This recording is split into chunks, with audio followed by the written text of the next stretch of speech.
So we'll go ahead and get started. Good afternoon, everyone. My name is Greg Gilligan. I am the Communications Director here at RVA747 Connects.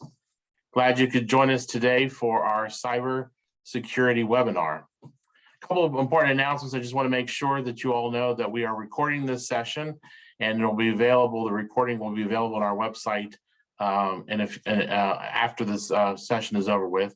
And also, if you have any questions, please use the chat function and email those or chat those questions to Laura Robino, and she will be compiling them and then giving them to our moderator. I just want to go over the quick agenda. I'm going to give you a quick update on RVA757 Connects. Well, the bulk of the hour will be spent on cybersecurity. We'll have some time for some questions and answers towards the very end, and then I'll do a quick wrap up. Just want to let you know a little bit about RVA757 Connects. Many of you probably already know, but RVA757 Connects is an organization bringing the power of convening, connecting, and collaborating at a mega region scale to ensure the future economic growth and prosperity for everyone in the I-64 Innovation Corridor. So we've got a couple focus areas that we're working on. One of them is the widening of the 29 miles of Interstate 64 between Bonn's Bridge and Williamsburg. This widening project is an investment in the vitality of our mega region. It benefits both workers, the tourists, industry, and trade. But we've come to a critical juncture in this project, this 29-mile gap project. State lawmakers are meeting this week to finalize the state budget. And there is money in both of the House and the Senate versions. The House is looking for $50 million to put into the GAP project, and that the Senate is looking for $190 million. But we need a call to action. We need you to immediately call or email your state lawmakers to let them know that we need to support this critical I-64 project. Another key area that we're looking into is creating a global internet hub along the I-64 Innovation Corridor. It's one of the findings of the from one of the I-64 Innovation Corridor Opportunity Study project that was funded in part by Go Virginia. Thank you to Go Virginia for doing this project for us, funding the project for us. The full report is available on our RVA757 Connects website. Check it out. It's some interesting reading. The report identified 4 industry clusters that could offer the mega region a competitive advantage over our peer regions. One of those areas is the national security and cybersecurity was one of those clusters that showed major opportunity because the corridor reflects a high concentration of workers in those areas. If you look at this particular slide, it'll show you that one of the common ways to understand industry composition is through clusters and using LQs or location quotient. In the economic development world, when companies look to expand an area, they look at a variety of analytics. And one of those analytics is to see how many people are in an industry and how it relates to other regions. Having an LQ score greater than 1 means that an industry has a greater share of local employment over competitive regions. Companies like to see LQ figures above 1.5. So if you look here, our mega region has a good story to tell in the national security and cybersecurity industry. Combining Hampton Roads and Richmond regions, the mega region's LQ number in national cybersecurity and national security and cybersecurity cluster is 3.63. That's only second to Washington, D.C. But the LQ figure for just the Hampton Roads region is 5.04, and it's leading the nation. And Richmond scores well too with an LQ score of 2.02. Cyber is a high industry growth area, and all roads point to our mega region. We need to take full advantage of it. The talent is here, and this industry cluster is a talent attractor, so it will continue to grow in importance in the coming years. Continuing on that theme, and some of our rock stars in our mega region in cybersecurity. Today, these experts are here to give us some information on how to protect our businesses Cybersecurity is a timely topic given the increasing number of cyber attacks that have taken place over the last couple of years.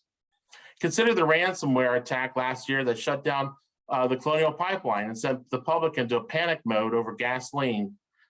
And more recently, there was a malware that temporarily crippled Virginia's legislative agencies. Now there is mounting concern that the U.S. could face even more cyber attacks since Russia has invaded Ukraine. So we have an impressive panel of people to talk to us and provide us with some information. Glenn Ballard, who is the president and CEO of Dragonfly, Rob Cochran with Stroh's Freiburg, and Barry Dalton, the vice president of information security officer for the Federal Reserve Information Technology. Thank you to all of our panelists, and also thanks to Ernie Cordova, who's Dragonfly's chief operating officer, who will moderate our panel discussion today. Ernie, I'll let you take it away right now. Excellent. Thank you, Greg. The great intro, and it's great to hear all things, great things that RVA is doing in your area. I'm excited today to be here. Again, hello and welcome to another day at the breach. As Greg mentioned, I'm Ernie Cordova. I'm the Chief Operating Officer for the Dragonfly Group. And I'm honored to be here today because we're going to be talking about a very timely and thought-provoking discussion related to data and its digital infrastructure. With the global events that are going on today, what's going on in your region, I think it's something that we need to all be aware of. You know, I'll be serving as your moderator. I'm joined, as Greg said, by 3 leaders from the cyber and information security community. And we're going to talk about cyber threats. We're going to be looking at it from a global perspective, a regional, and a financial and government perspective. You know, I looked up a lot of different definitions and just trying to come up with the one that's going to be effective for everybody here. So one that on cybersecurity, I'll share with you now. Cybersecurity is the art of protecting networks, devices, and data from unauthorized access or criminal use, and the practice of ensuring confidentiality, integrity, and availability of information. So you're going to have the opportunity to ask some questions later. Hopefully we'll leave enough time for that. If not, send them in. But let's get started by meeting our panelists. Rob, would you please kick us off by introducing yourself and telling us a little bit about your history here? Sure. Good afternoon, everybody. My name is Robert Cochran. Rob Cochran. Right now, just retired from the FBI after 20 years. Worked various cyber jobs throughout my 20 years, and finished up as the assistant special agent in charge at the Norfolk field office, working all of the criminal, responsible for the criminal investigative programs. Right after retirement from the FBI, I started to work with Aon, a company within Aon, Stroh's Freiburg, as a director of digital forensics and incident response. So it's been an excellent transition for me, moving from the public sector, government investigative programs into the private sector, where I get to see the technical aspects of the damage that some of our adversaries are doing to our private sector partners. So I look forward to talking today and hearing from some of these experts, hopefully to bolster my own understanding of what things we need to do. But thank you. Great, Rob. Thanks. It sounds like you have a bunch of great stories you could share sometime. So with your history. Hey, Glenn, if you can kick us off, let us know a little bit about the Dragonfly Group and yourself. Thanks, Ernie. And so when you were talking, first off, I like your background, but I realized that we look like we have a halo above our heads. I think only one of us is worthy, though, but we won't get into it here. But thanks for kicking us off. I very much appreciate the time today, and I look forward to these conversations. I want to thank the audience as well. I think myself as an individual in cybersecurity, our company that specializes in cyber, our federal partners, and our private sector clients aren't going to solve this problem ourselves, and we as a group are going to be stronger together in solving those problems. So I very much thank the audience for joining us today. A little bit about myself. I grew up in Virginia Beach, Virginia. I went to William & Mary and graduated with a BBA in information technology and a minor in computer science. I then went on to work with Accenture in their global security practice. So I have a little bit over 23 years of cybersecurity consulting experience. And then about 14 years ago, I realized that there's a smarter, more efficient, faster, and more technology-driven approach around cybersecurity. And so in 2008, I started Dragonfly Group, and we are a cybersecurity services firm that specializes in the life cycle of cybersecurity preventive matters. So we're doing work around vulnerability and penetration testing, standing up and managing security operations centers, doing work around identity and access management work, and doing quite a bit of work around governance and automation around governance and compliance. Our clients today are at the federal, state, and local in the government side, and then also on the private sector, specializing in the critical infrastructure and lifeline industries today. So thank you again, and I look forward to this conversation this morning. Great, thanks, Glenn. And Barry. Hello, everyone. I'm Barry Dalton, and I'm the Information Security Officer for Federal Reserve Information Technology. And right off the bat, because of that, my legal team has told me I need to make the following statement, that the statements I make are my own opinion and not necessarily the opinion of the Federal Reserve Bank or system. But with that out of the way, I've actually been with the Federal Reserve since high school. I started as a check clerk operator, and I just fell in love with the mission of the Federal Reserve Bank. I love feeling like I do my civic duty, as well as learn and grow and help protect the economy.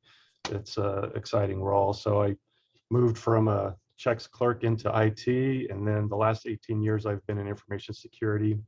I have a bachelor's degree in business information systems and a master's degree in information assurance. I have been the information security officer for the last 5 years for Federal Reserve Information Technology. Before that, I was the information security officer for the Richmond branch of the Federal Reserve. To close it out, I enjoy long walks on Virginia Beach and cycling on the Capitol Trail. Excellent. Wow. By the way, full disclosure, everything I say falls under Glenn, because he's my boss. So anything I say, it's going to come back to haunt me, I'm sure. Anyway, thank you guys. This is great. As you can see, we have some impressive backgrounds here, and I think the right folks to be talking about our cyber threats today are from a global, a regional, and like I mentioned earlier, financial and government perspective. And so, Rob, let's get started here. In regards to data and its digital infrastructure, what are the biggest global cybersecurity threats going on right now that we should be aware of? So, the thing that I spent a lot of time the last 10 years going to these types of conferences and talking to people about cyber threats. And the vast majority of the time that I was having these conversations, there were a bunch of IT and IT security people in the audience. And they look at me like, no kidding. Like, we've been screaming this from the top of the towers since, cyber became cyber and businesses became interconnected globally. So, I'll tell you something that it's not technical. The biggest threat globally to business is the lack of prioritization of cybersecurity as an integrated aspect of how you do business.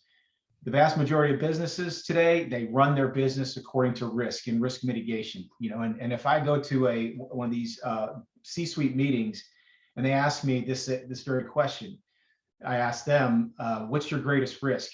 And if cyber is not one or two, then other than, maybe a concrete plant or something like that, but in the industry today, with the interconnectedness and the ubiquity of IT infrastructure, if cyber is not one of your primary threats in your company, and you're not taking collective effort to secure your networks and your employees and your data and your information, then you'll be a victim. To say that, even the companies that do protect themselves are oftentimes victimized, it's just the nature of today. And that segues into my next point of the more technical aspects of what I've seen as an FBI agent and a supervisor, and now working in the private sector with Strauss Friedberg. the biggest threat globally, obviously, is the criminalization of the internet, the criminalization of what we do business. There are things that have become normal speak now, ransomware as a service or malware as a service. These folks have created a business, an industry for themselves. I mean, I think the advent and the expansion of virtual currencies says a lot about that. Where a lot of virtual currency proponents will say that the majority of the things that transfer over their networks is not criminal or illicit in nature. If you ask the criminals that, almost 100% of them, this is how they do business. So they're creating businesses around victimizing companies, corporations, people, and to the tune of billions and trillions of dollars. From the lowest technology business email compromise that we see all too often, that's perpetuated largely from untechnical threat actors in West Africa, to extremely state-sponsored supported activity like Conti ransomware and TrickBot and some of the other ransomwares as a service that you see all too often, and many of you hopefully have not, but I'm sure some of you have been affected through your business. So those are the two priorities, and I won't want to get too much into the technical aspects, because that's not what the forum is for. But I do think that the lack of mindset, the lack of changing in mindset, we constantly hear from victims that, well, we have our IT folks that are supposed to be managing that. Well, IT folks aren't supposed to manage security. Security today it requires a very specific education, training, certification process to understand that not just how to maintain networks, but how to protect them. And it takes that training. So I really feel like, that mindset, that lack of preparation, that lack of understanding of the threats that are out there, and that unwillingness to essentially identify cyber security as a primary risk to any business, that's going to be what's going to largely victimize many companies. And then secondly, these service-based criminal activities like ransomware, like business email compromise, I think globally that's where we've seen a lot of it coming from. So of course, the state-sponsored activity, because these are melding together. Before, we always kept straight lanes, right? The military would target military, government would target government, and only in a very few instances would government and military target the private sector. But those lines have completely crossed now. That's why it's a whole of country approach to create a defensive mechanism that allows us to one, share information, but to protect our public sector, our private sector, our government, and our DoD institutions, because the threat actors don't care. They want information and they want money, and they're going to use every aspect of their capabilities to acquire that what they're searching for. So I'd say from a global scale, that's what from my perspective as an FBI supervisor and an agent, work cyber, and now in the private sector, that's what I'm seeing on a day-to-day basis. Yeah. Thanks, Rob. That is key. You hit two of the biggest points there. And I think when you talked about business and the C-suite level, and you talk about the fact that it's got to come from the top, right? It has come from an investment perspective, but also from an overall leadership perspective, as far as addressing, preparing, all the things we're going to talk about today at the C-suite level, and then pushing it down. So to that end, I mean, Glenn, from a regional perspective, let's bring this closer to home. The folks on this call are going to be interested in that from a regional perspective. So what do you see that can be done, or that we're doing, et cetera, as far as, or what the cyber threats are, however you want to address it, in the regional area right now? So thanks, Ernie. So from a regional perspective, we live and work in a very complicated region. Our industries are cross-sector, so we're working in the DoD space, the financial services sector, the data sector, higher ed. Our industries are so complex and so cross-reaching that there's not one specific kind of IT or cyber threat that we could dive into. If we were looking at one industry as a whole, yes, we could dive deep into the ones and zeros of this industry using these operating systems and applications, and this is where your threat lies. But from our standpoint, I'd take a step back from that and look at two recent events that happened. One is the SolarWinds hack. And so for folks that followed the news, they saw that this happened at the end of 2020, beginning of 2021. And SolarWinds, you don't need to know kind of the functionality of that software application, but just know that it was an application that is used in many organizations managing the technology infrastructure in those organizations. So it's touching a lot of organizations today. And that system was compromised. And as a result of that, the end clients of SolarWinds were compromised as well. The other scenario that I wanted to talk about really quickly is the Colonial Pipeline attack. So that was a ransomware attack that affected the Colonial Pipeline that disrupted the market. And the reason why I bring up these two specific issues or attacks is that they were both related to the risk of the supply chain. And knowing our industries in this area, we are the fabric of the region, we are the fabric of the Commonwealth, we are the fabric of the nation. And so I believe our biggest risk and threat in this area is around supply chain and around how we manage our supply chain, how we are securing the organizations and the multitude of industries that are here in our area that support the greater nation and the world itself. And so we have to be looking at how we secure that supply chain, how we're working together across industries to secure that supply chain.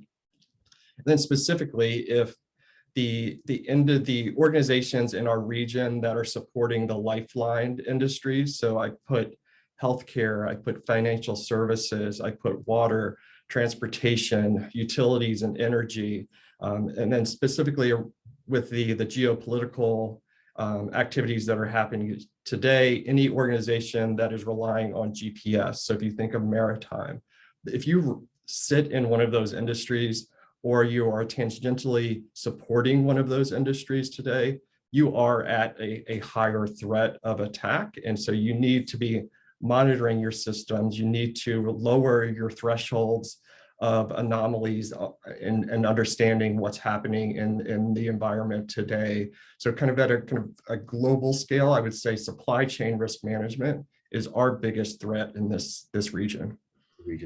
Yeah, it's such great points there. And, Barry, from your standpoint, when you look just what Glenn said regarding specific industries and narrowing it to the one that you're in, financial services and the government, let's say, tied together, what do you have to say regarding, what's impacting you from a cyber perspective, or what this audience needs to be aware of as business and consumers?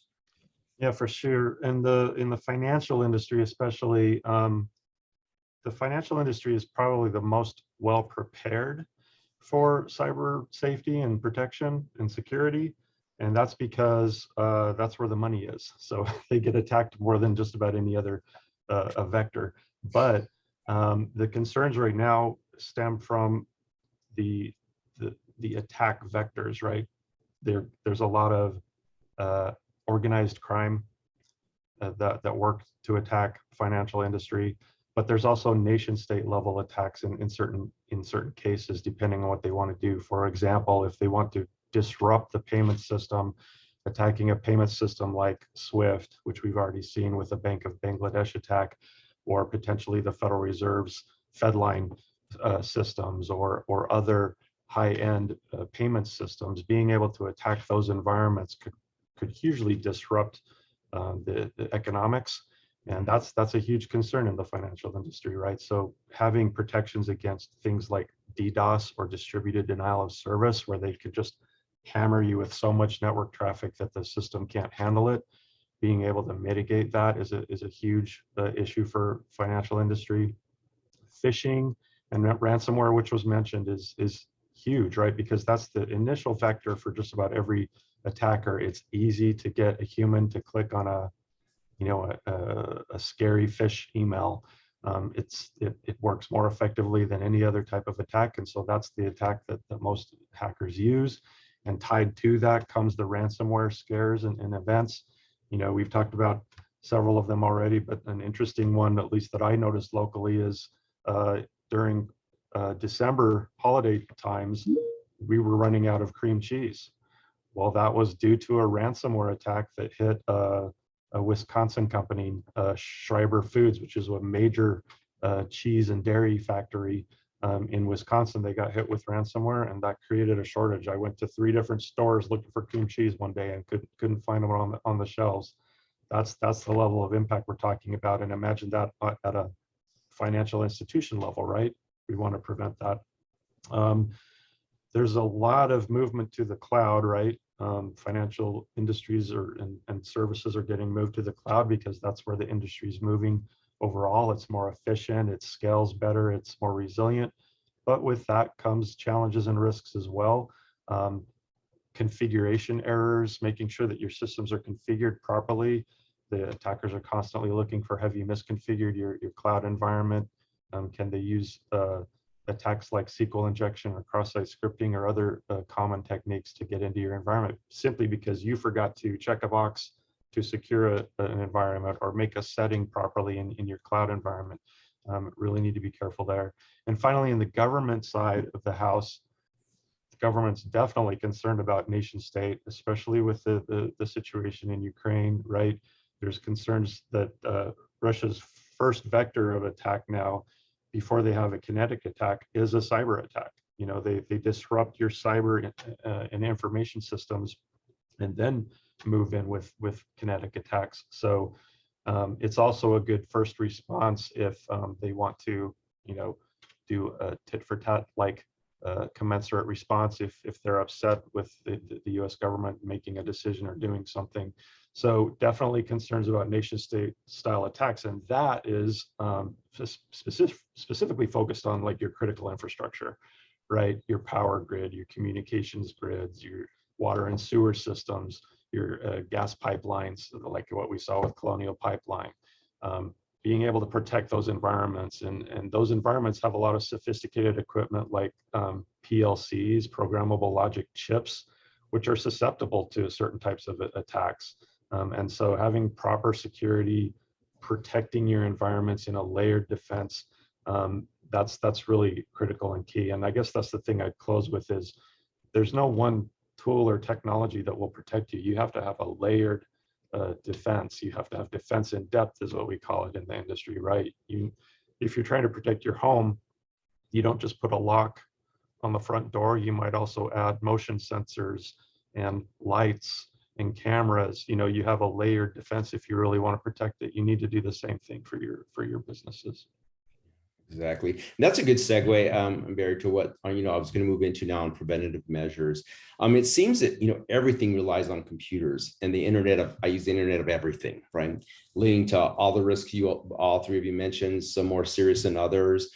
There's no guarantee that even with the best precautions, some of these things won't happen to any of us.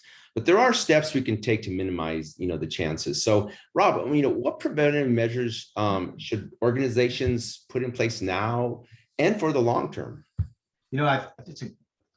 So this is a business meeting, right? This is business leaders.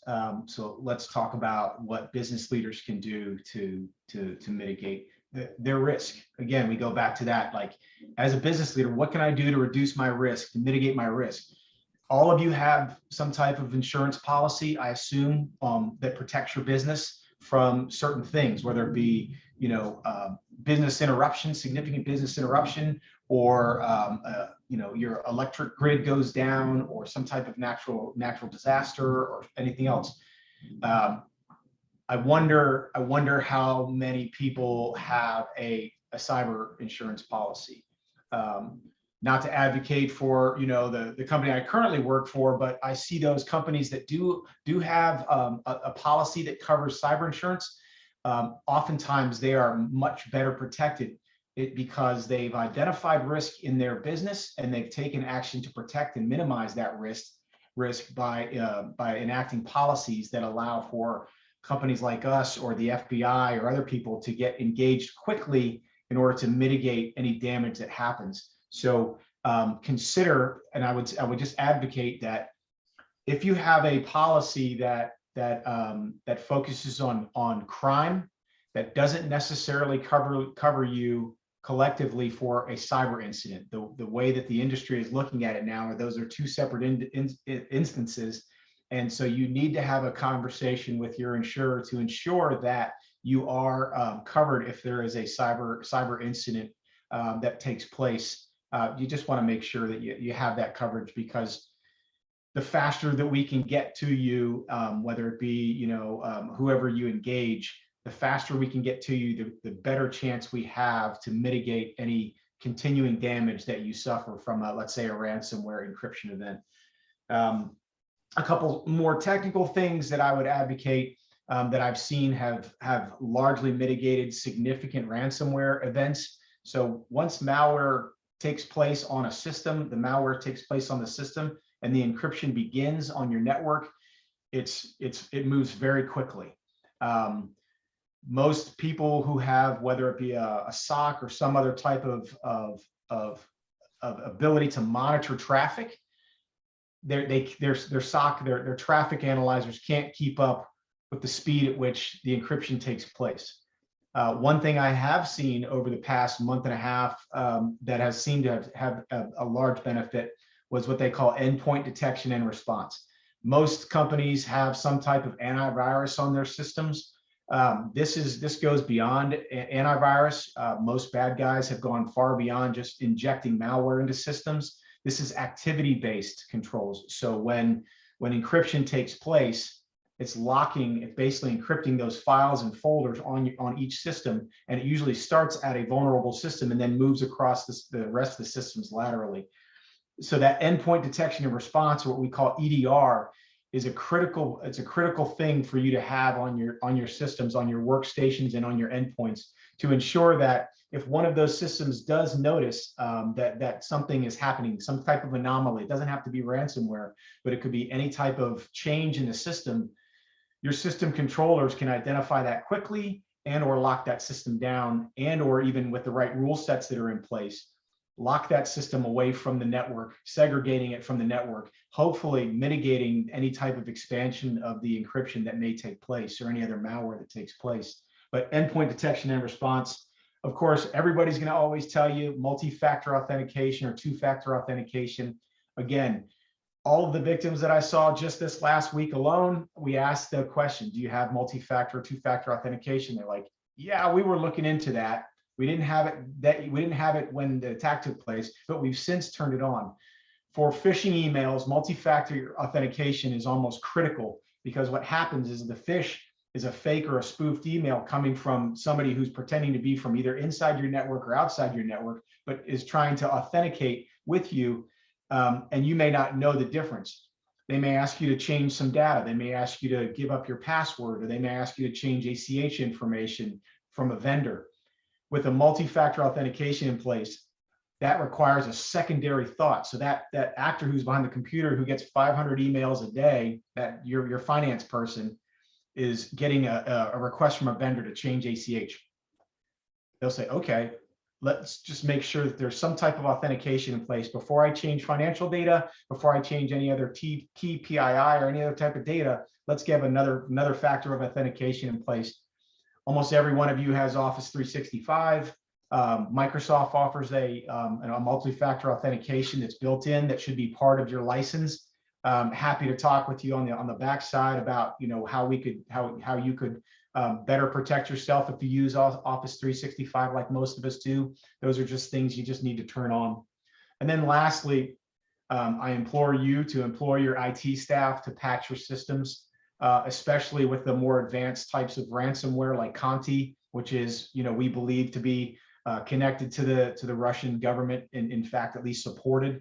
A lot of how they get in, whether it be a phish, is through unpatched systems, specifically a virtual private network. Fortinet is the brand, but they've been able to exploit the unpatched systems that are in place in order to gain access, and then establish credentials that allow them to move throughout the network.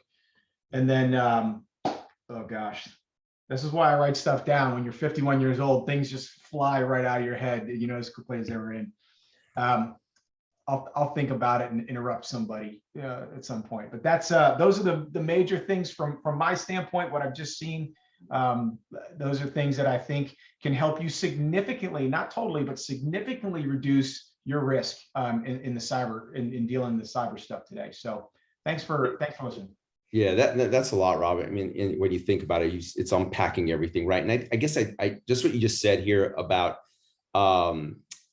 the opportunity of companies that offer these services, et cetera. Let's go to one, Glenn. That's your company offers a lot of these things. So from your perspective, when you're looking at a regional with your regional audience there, what are your thoughts related to this? Is it the same, different? What do you think? So before I get to kind of the regional focus and what we can do as a group, I want to bring it back to what Rob was stating. So Rob, I did take notes on what you were saying. So just to foot stomp a few of his items, and I would say 4 of them. And so we see these every day. Rob was saying them, but doing these 4 items would significantly decrease your risk. So if you are the CEO of a company or a business leader, go to your IT department today to say, are you doing this? If not, let's do it. If you're an IT department and you're not doing these items today, go to your business leaders and say, we need to plan for this and we need the resources to do it. The first one is vulnerability management and patch management. And I dive a little bit deeper there and ask you, do you have an ability to look at known exploitable vulnerabilities? So the vulnerabilities that are out in the wild today that are being hacked into, do you have an ability to identify those and monitor those? The second one Rob said was around EDR. So do you have insight into real-time information around your endpoints? So do you know the threats and do you know the activities that those endpoints are doing in your environment today? If not, you need an EDR solution in your environment. The third item, he talked about multi-factor authentication. I would say you need an identity management plan. You need a plan around how you're authenticating users, how you're authorizing users, how you are managing the services in your environment. So what applications are talking to which other applications and how are they doing that? So you need to have some type of zero trust plan or identity management plan in your environment.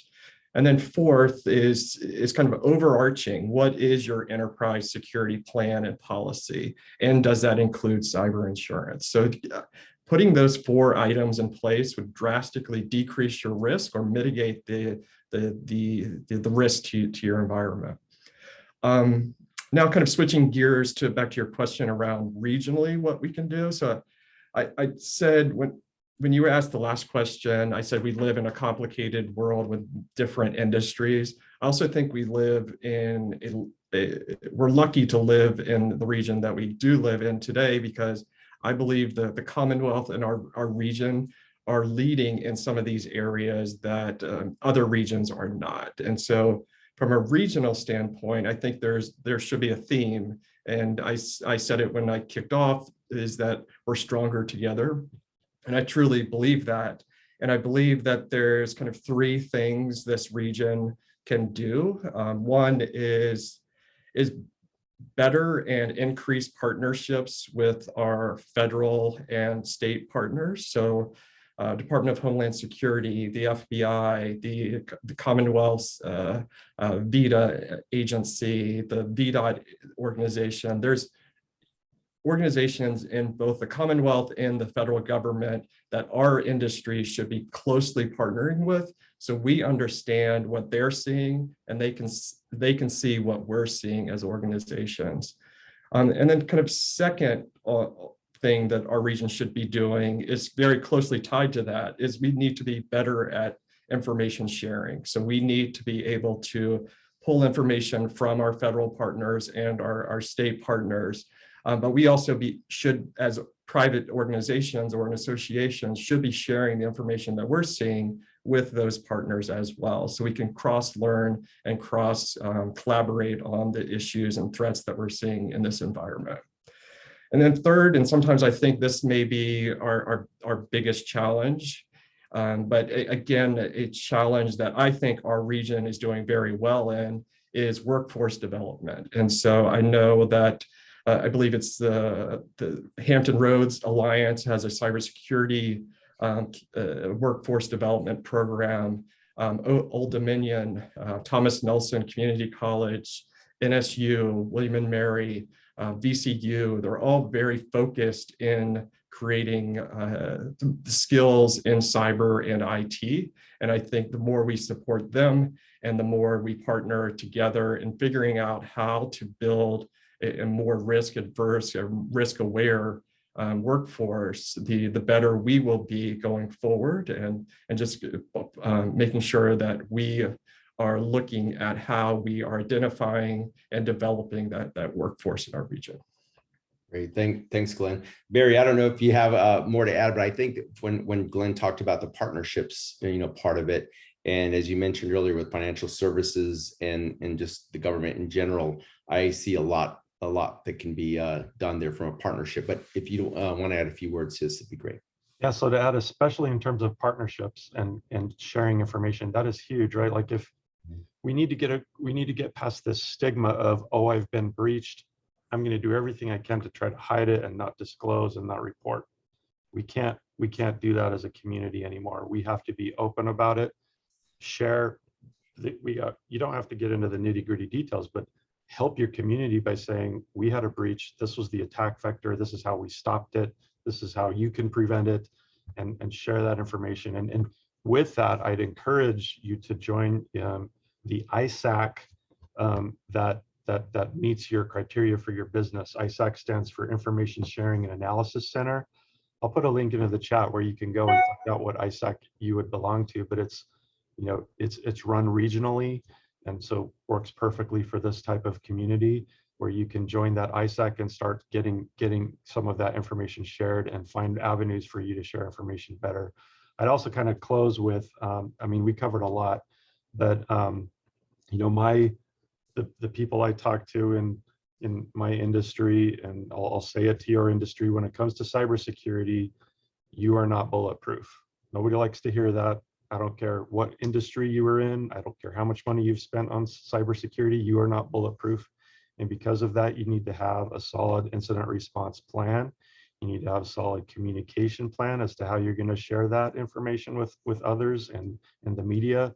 So be prepared all the way down to if there is a breach. And then I'll just close with, zero trust, having a zero trust mentality. It's tough to describe what that is per se, but I'll put another link in the chat about what is zero trust as the government defines it, and how maybe you could get involved in changing your culture and your mindset around zero trust as an industry would also go a long way in protecting yourselves. Great, Barry. Thank you. Yeah, so much there in this last little topic that we were going through. But I think, Glenn, I believe you touched on this twice about resources. You referenced resources, our workforce, our key defenses in minimizing risk in our community, right? So the next thing I just want to touch on is about our cybersecurity talent. Rob, I recently read that technology and science jobs in the U.S. outnumbered qualified workers, and something like by 2030, there'll be a shortage of more than 85 million tech workers. I hope that information changes rather quickly, but it represents $8.5 trillion in lost annual revenue. What can be done to address this shortage of talent? Well, I'll tell you, if you look at the Hampton Roads, just the Hampton Roads between ODU, Norfolk State, Thomas Nelson, like you said, and all the rest of these technical schools, it's a mindset change, right? This is what as an industry, we are changing how we look at where our talent is coming from. It used to require a degree, an advanced degree, for you to get a high-paying job. It's changed so fast on this. Like, people want to know who can actually do the work, not theoretically. Hands-on keyboard. They've acquired certifications that demonstrate their talent in a real-world situation, and they want to hire these kids straight up out of these schools. They can come out of trade schools. They can come out of the military, because the military is training these kids to be cyber warriors as fast as they can possibly do it. They've created entire branches now of cyber soldiers and airmen and folks. So I think we're going to see a sea change in how we bring people into the industry. It's not going to require 4 years for you to sit at a college and spend a ton of money, which people don't have anymore. And they realize the value of that in theoretical stuff. When you're asking for somebody to be trained on how to protect a network on day one, those folks are going to have hands-on experience. They're going to have to go to these schools that are going to prepare them for how you build a network, how you work it, how you secure it. And I'll tell you, I mean, some of the kids that I'm working with at Strauss-Friedberg right now are amazing, some of the talent they have, and they're 19, 20 years old. I wish I had half the intelligence and capability that they did at any point in my life. I'd be sitting on a yacht someplace, maybe one of those seas yachts from one of those oligarchs, but who knows? But anyways, I think that's going to change. We're going to see a lot of that. So it continues to give these kids the opportunity, not rely on their CVs and their resumes with, well, I need to have a minimum of 4 years of school. I need you to have at least 80 credit hours of math and advanced this or that. Let these kids demonstrate for you what they can do, and I think you'll be absolutely pleasantly surprised at the talent that's out there if you start looking at it from a little bit different perspective. Yeah, great. And Glenn, to that point there, what are some of those options that you have as a hiring manager? I think Rob mentioned a few, but from your standpoint as a business leader in your region or in general, what are you going to do to get those right resources? So I don't know if I have much to add on what Rob indicated. So you talked about the 85 million gap in IT. What we're seeing as a company, we're seeing 3.5 to 5 million open positions in cybersecurity in 21 alone. And we are definitely a small fish in that pond. And we have 30 to 35 open positions this week. And so we see that we can't get ahead of that number, and we can't kind of get to the talent pool. And so what we've done is kind of talk back to what Rob said, is we are trying to identify and create unconventional pathways to talent. And so we're not looking for the 4-year degrees. We're looking for the gal and the guy that are setting up their own lab in their home network and trying to identify the vulnerabilities and fix those vulnerabilities in their own network. We are looking for untapped talent pools. So we are working with different associations across the nation, one being the Hispanic High Tech organization, where we are trying to find talent to bring to us. We're also working with women in cybersecurity. We are looking at transitioning military. We're looking for the people in the market that are 110% capable, 110% willing to kind of support that mission, but just aren't being reached out to today by the kind of the other companies in the market today. So again, just kind of looking for that untapped talent through unconventional means. And one thing that we did do this past year was we partnered with Virginia in what's called the CCI, which is the Commonwealth Cyber Initiative. And so it is a program that the state put in place to work with students that are interested in cybersecurity. And so we have partnered with ODU and William and Mary this past year and brought on future graduates to help train them in cybersecurity. And so we've given them real world problems, and they are coming back with solutions to us using both the information they're gathering from their respective universities, but also the training that they're receiving on a day-to-day basis today. So just kind of generally looking for unconventional pathways for candidates. Yeah. And Barry, just real quick on this, to close this topic out, is with everything that Rob and Glenn said, are employees being properly trained on cybersecurity? I think that's a challenge, right? Mm-hmm. Training everyone and giving everyone a certain level of cybersecurity training is clearly important, because I have a strong opinion that every person needs to be responsible for security, not just the information security team. But yeah, it's a challenge everywhere. But what's nice is there's some great resources, online training. You can go to YouTube and get some great training even. So there's lots of capability there. Okay, excellent. And I know we're almost at the top of the hour, about 10 more minutes here, and we may not have time for some questions, but we ask you to please go in and put them in the chat group, and we'll get back to you with some great answers from this panel. Just to close out, a couple more things here on. We've been talking about all the, the threats, et cetera. What's coming out today? Today, what's the innovation to try to address the cyber threats? There's different. We talked about talent, but in order for talent to do their job, there has to be some great tools for them to be successful, right? So, Rob, just quickly, what's out there from an innovation standpoint that you're seeing from your end? Boy, I am I'm an okay guy to ask this question, but I've always viewed guys, just as a quick adage, the issue of gun when you're in the FBI, and a lot of guys are into their guns and all that kind of stuff, and they want to trick them out.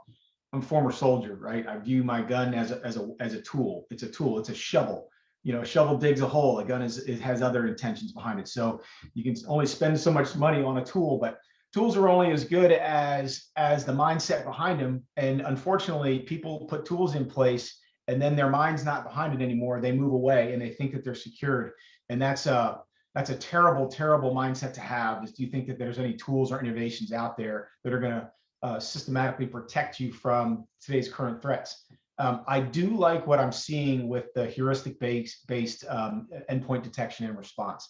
I've seen some fantastic capabilities there where they scan your network for behavior, and then they address behavior changes, deltas in that behavior on a system. And it may not be a cyber incident that's taking place, but it's good for the person who's watching to understand what those changes are, and that they're happening on a workstation so many miles away. So I like that, how that's I've seen some of that tool. So I'll turn it over to some of the guys who deal with this stuff a little bit more frequently. But those heuristic-based EDRs that I see out there are pretty impressive.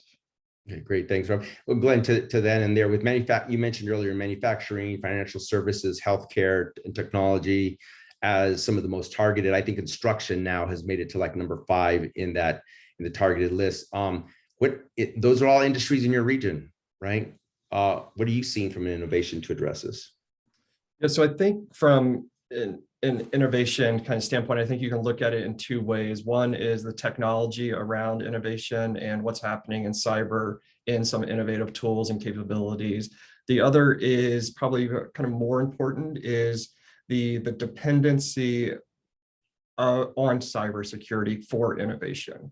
And so for organizations that are looking to create that blue ocean or create that new industry where a new capability is being deployed or a new service to the market or a new application, they need to be building cybersecurity into those programs. And so we're seeing a dependency on cyber to be able to create innovation in the market. And so the organizations that are partnering with cyber companies to create cyber in from day one, we're seeing them being more resilient and having more staying power in the market today. Then the second piece is around technology innovations in cyber, and we're seeing quite a few. So we're seeing a lot around advanced analytics or artificial intelligence. We're seeing some robotic processing in identifying vulnerabilities in the market. We're seeing data analytics and heuristics, being able to do predictions and risk algorithms on your specific environments as well. One thing that we have been started to do internally as around using technology to our advantage is around the multi-factor authentication and identity management. And so we are starting to deploy a technology internally to go passwordless. So we are seeing both threats in the typical ID password world. We're seeing threats to multi-factor authentication technologies. But to go kind of purely zero trust, we have started to deploy technologies that are passwordless across our high value assets internally. So I think we could probably dive into each one of those areas, but at a high level, there's a lot of activity that's happening in cyber for innovation. Yeah, excellent. Greg, for another panel event, just to give you a heads up.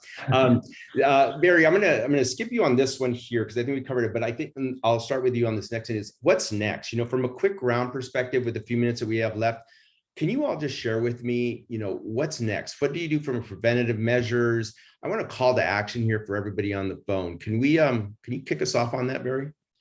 Yeah, so I've said it already, but I'll just reemphasize and put a solid point out for zero trust architecture, zero trust maturity, and zero trust mindset. That space allows you to create a model for your environment that works for your environment. It's flexible, it's scalable.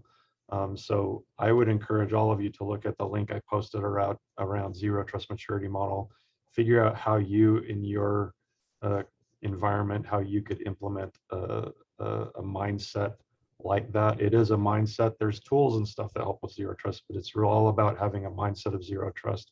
I'd encourage you to look into it and figure out how to deploy it in your environment. Excellent, Barry. Rob, your final thoughts on this call to action. If you don't think that cyber's a risk, I got some news for you, and you're gonna understand the hard way that it's a risk, and it's a top risk that you and your company should be paying attention to. Look, there are a ton of folks out there like with companies like Glenn's that really care about this stuff more than just trying to build business. We have a mission. I spent the last 30 years of my life serving my government, serving my country with a desire to serve and to protect. And when I see continued victimization, it draws at my heartstrings a little bit more, because these are small businesses, and these people are entrepreneurs, and they put their heart and soul into these businesses, only to have their money and their assets stolen by threat actors that sit across the world from you. And I wish I could get on a plane and go there and punch them in the face, get your money back for you. Unfortunately, I can't do that anymore, not legally. I don't want to end up in the gulag or wherever that is, but I would if I could, but I can't. So, guys like Glenn's company and other industries out there are there to help you get secure for a secure mindset. And that, if I could leave you with anything else, that's it. Build a cyber secure mindset. Excellent. Thanks, Rob. And Glenn, if you want to close us out here before I turn it back over to the RVA. Yeah, so I think Barry definitely stole my one item that I would have told the crowd is zero trust. But to add on to that, I would also say to identify and mitigate all of your vulnerabilities. So perform vulnerability assessments on a regular basis, and then also understand what your endpoints are doing. So deploy a threat intel or an EDR solution in your environments to be able to identify what's happening at those endpoints. Great. Thank you. Thank you to my panelists. This was great today. I think at the end of the day, one of the key things I heard was stronger together. So I turn it back over to Greg, and I thank Greg, Laura, and John for having me today in this panel. So thank you. Thank you so much to Ernie for moderating this, and for Glenn and Rob and Barry. Here are their contact information. You can see their email addresses. If you have specific questions you want to ask them, please reach out to them. I'm sorry we didn't have time to really do anything beyond the Q&As and stuff, but we're sorry about that. Time is of the essence. What's next for us? Just a reminder that there will be a recorded link to today's session on our website, RVA747connects.com. Our next virtual innovation spotlight, the fourth one in our series, will be on Tuesday, May the 3rd, from noon to 1 o'clock. And then also mark your calendars for Convergence 2022. This is an interregional 2-day tour of RVA and 757 with an overnight stay in Williamsburg, which will be October 13th and 14th. So those are two, that'll be a great session. How can you help us going forward? Follow us, follow our innovation spotlights, suggest future topics. We already have one already from the panel. That was good. I like that. And invite us to talk to your business or your business groups, and we can provide how we can advance the RVA 757 Connects mission. Thank you again to all the three panelists. Great, very, very important information. to Barry, to Rob, and to Glenn, and again, Ernie for moderating this special section. Thank you so very much, and we'll see you next month on May 3rd for our next Innovation Spotlight. Thank you again. Appreciate it. Thanks, so much. everybody. Bye. Take care. Thanks. Bye.